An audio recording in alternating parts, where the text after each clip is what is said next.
Before you comment something, just know that I don't mean every single black man on the planet. I don't mean all of them. I mean the ones that go to church. If you grew up black and as a male, you're more than likely had to go to church on Sunday with your parents, or at least once in your life you may have went to black church. And you may have noticed that inside of church, it's pretty Republican inside of the church, mostly because a lot of Republicans really rely heavily on the Bible to justify a lot of things they do, their homophobia, their transphobia, sexism, how women are second, all this other stuff. That's pretty much how they justify it, is using the Bible. Now, the reason I'm bringing this up is for one reason alone. People are confused that black people don't care about gay people. I don't know why you are confused by that. Black people care more about racism than homophobia.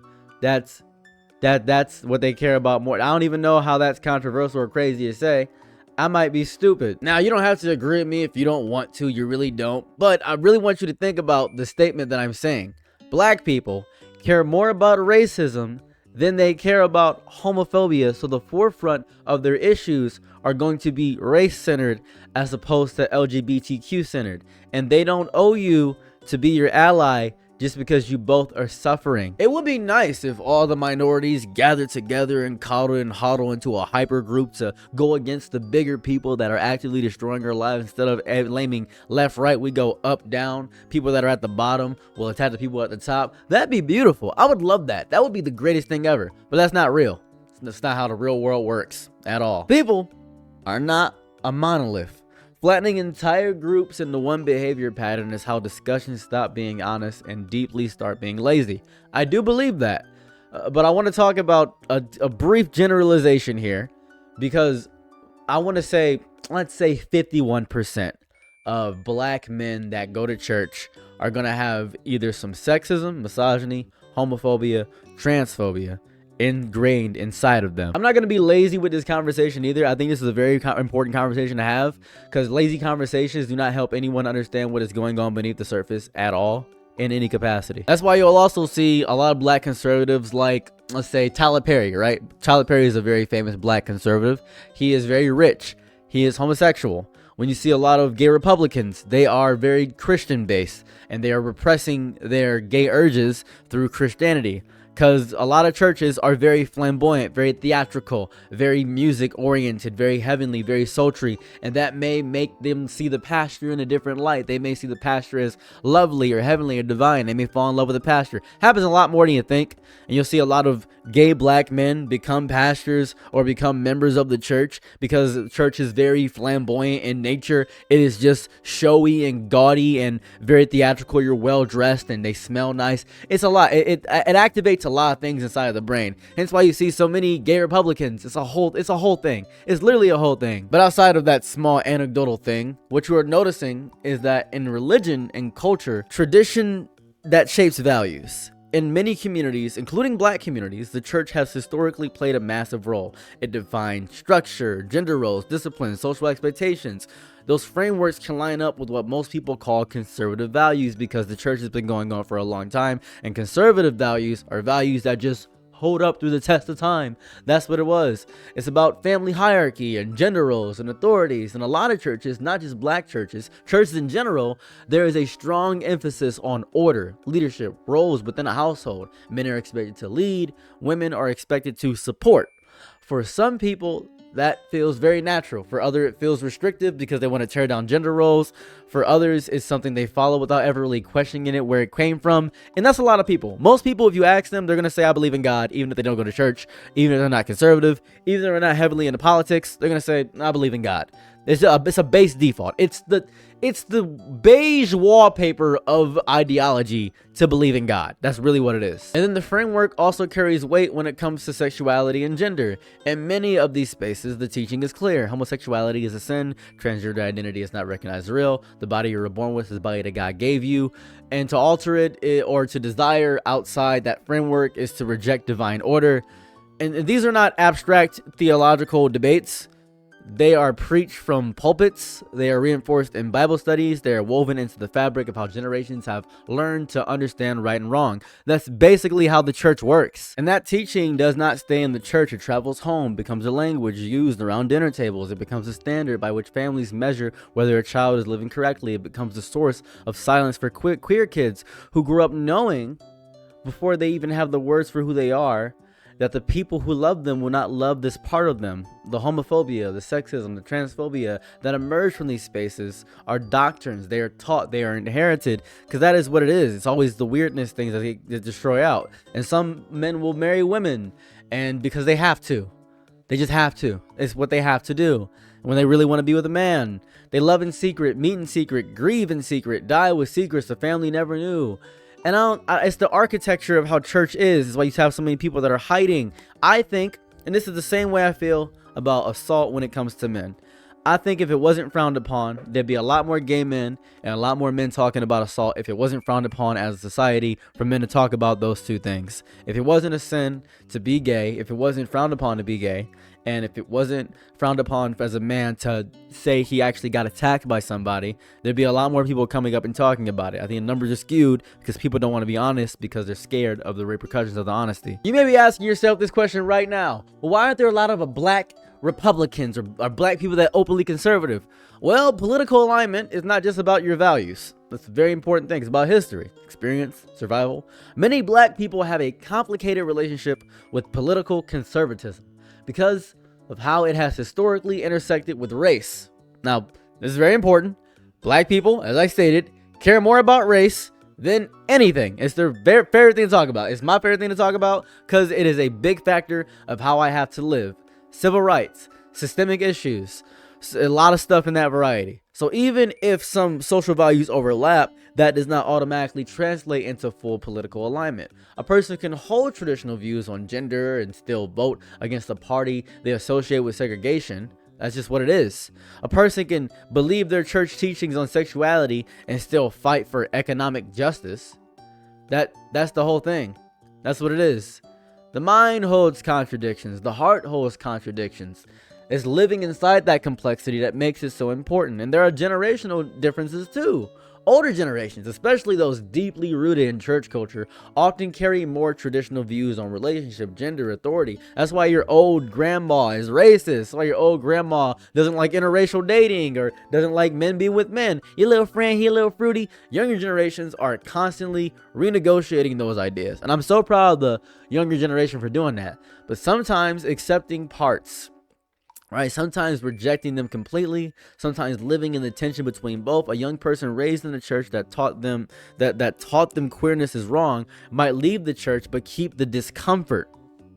Leave the church but keep the discomfort. Might reject the doctrine but still flinch when someone says the word gay. Right? Might love their queer friend and still not know how to tell their grandmother. Think about that, right? That's a real tension. It's heavy. It does not resolve itself just because the younger generation wants it to resolve. It's ingrained in you. It's taught to you early. It's indoctrinated into you. You can't just really change that. Also, very importantly, this is so real if you want to have a real conversation with another human being. People do not always organize their beliefs into very clean, knit categories. Someone can hold traditional views on relationship while also supporting progressive ideas on other issues. And it looks contradictory because a lot of people think that, oh, if you believe one thing, you don't believe everything else. That's not true, right? I think I should own my guns. I'm very heavy on gun rights as a human being. I also am a member of the LGBTQ. That two things can exist at once. And it looks strange. It looks strange because you want to believe that if I'm not eating at McDonald's anymore, that I also am going to boycott Target, right? You want to believe that. But my dad went to Target and he had me come with him. And I told him that, hey, man, you know, Target is bad. And he said, yeah, but it's the only place I can get these Doritos. So I don't care if it's bad. I want these Doritos. So I had to go to Target. That's pretty much it. That's the reality of the world. I can't convince my dad. I have to go with him. So I don't know. A person can be homophobic and also believe in racial justice. That shouldn't be that crazy. They can be sexist and also fight for economic equality. Can be transphobic and also love their neighbor. You know that? That's what it is. The mind is not a filing cabinet where everything goes into the correct order. It's a house, big house, huge house, Rooms were built in different times by different architects. That's how the mind works. It's reality of that's reality of the mind. I'm not sure if that analogy makes sense. I say a lot of analogies that I hope make sense, and I just pray that you guys understand what I'm talking about. Anyways, let's keep going. The reason I'm even talking about this, and I said this in the beginning of the video, so I'm gonna restate it right here. Groups of people. Any group is not an automatic ally. That's where things fall apart. Alliances are not based on identity alone. They are based on shared interests, shared values, shared experiences. Assuming alignment without understanding those layers leads to a lot of confusion, and the confusion is going to lead to a lot of hate, and the hate is going to lead to disappointment when the person who shares your skin color does not share your politics. It's gonna ruin a lot of people. A lot of white people feel that way right now. Horrifying when you see a white liberal. You're like, I thought you were conservative. I thought you wanted to live in your power. It sucks. Pain when the community you come from turns out to be the same community that will not let you be who you are. It's a sharp pain. It's a sound of a queer kid being told by their own family that they are choosing sin. The sound of a woman being told her place is in submission because the Bible says so. The sound of a trans person being told their existence is a rejection of God. These are not abstract political agreements. You know what they are? Your life. These are homes. These are places where love was supposed to live, and instead it found all these weird, disgusting, trite conditions. This is sad. Very sad. I think the real takeaway is that people are influenced by culture, religion, history, and personal experience all at once. All at once. All together. Trying to reduce someone into a single explanation misses the depth of what is actually happening. The moment you slow down and really look at it, you start to see not one uniform mindset, but a wide range of beliefs shaped by different paths through the same world. Some of those beliefs are liberating, and some of them are wounding. Some of them are both held in the same hand by the same person who never learned how to let go of the thing that taught them love comes with rules. Sad. Very sad. So the church teaches you God loves you as long as you follow his word, and it's unconditional. That's not true. You just say as long as you follow his word. That doesn't make a whole lot of sense to a lot of people, but that's the nature of humans, to live within these contradictions. The real main thesis point that I'm trying to get to about this entire conversation is that values travel differently. They get passed down, they wound, they protect, they do a lot of weird things. They become how people breathe the air around them until they do not notice they are breathing them, and how people spend their whole lives trying to exhale the thing that was never theirs to carry in the first place. The church taught them, the culture reinforced it, the family repeated it, and now here we are with people who love their God and love their families and also carry homophobia and sexism and transphobia in the same chest as their faith, and they are very against racism, and that's the one thing they care about. They are not monsters, they are taught. Unlearning is a lot slower than learning something. You can't just unlearn the English language, it's impossible. Doesn't work that way. The same tradition gave them community. It also gave them cages at the same exact time. And that's horrifying for a lot of people. I'm not excusing black men or any of the harm that white men or anybody cause. I'm not doing that. I'm just explaining it. Explanation is where the real work starts. Just seeing clearly enough to know what you're actually standing across from. That's my important thing by this entire video. I just want to get this out because I keep seeing this conversation pop up where it's saying, well, how can you be black and you can be homophobic? Because he's doesn't have to be your ally is how. I don't know what to tell you, man. I don't know where that you're just making up garbage is what I'm discovering here. So yeah, I'm not homophobic, by the way, or transphobic or sexist or misogynistic. I'm a little misogynistic. I'm a little misogynistic. I'll give you that. I'm not gonna lie here. I'm not gonna be like I'm a perfect man. No, I'm a little misogynistic. It's internal misogyny. I'm not gonna lie to you. I'm not gonna say that I'm perfect. I'm not. That's not how I am as a human being. But I'm a B. Just want to let you guys know I'm a B. Means everybody's an option for me. I'm a B. So yeah. Let me know how you feel about this. State your letter in the comment section down below. If you don't have a letter, just, do whatever you want to. Comment whatever you want.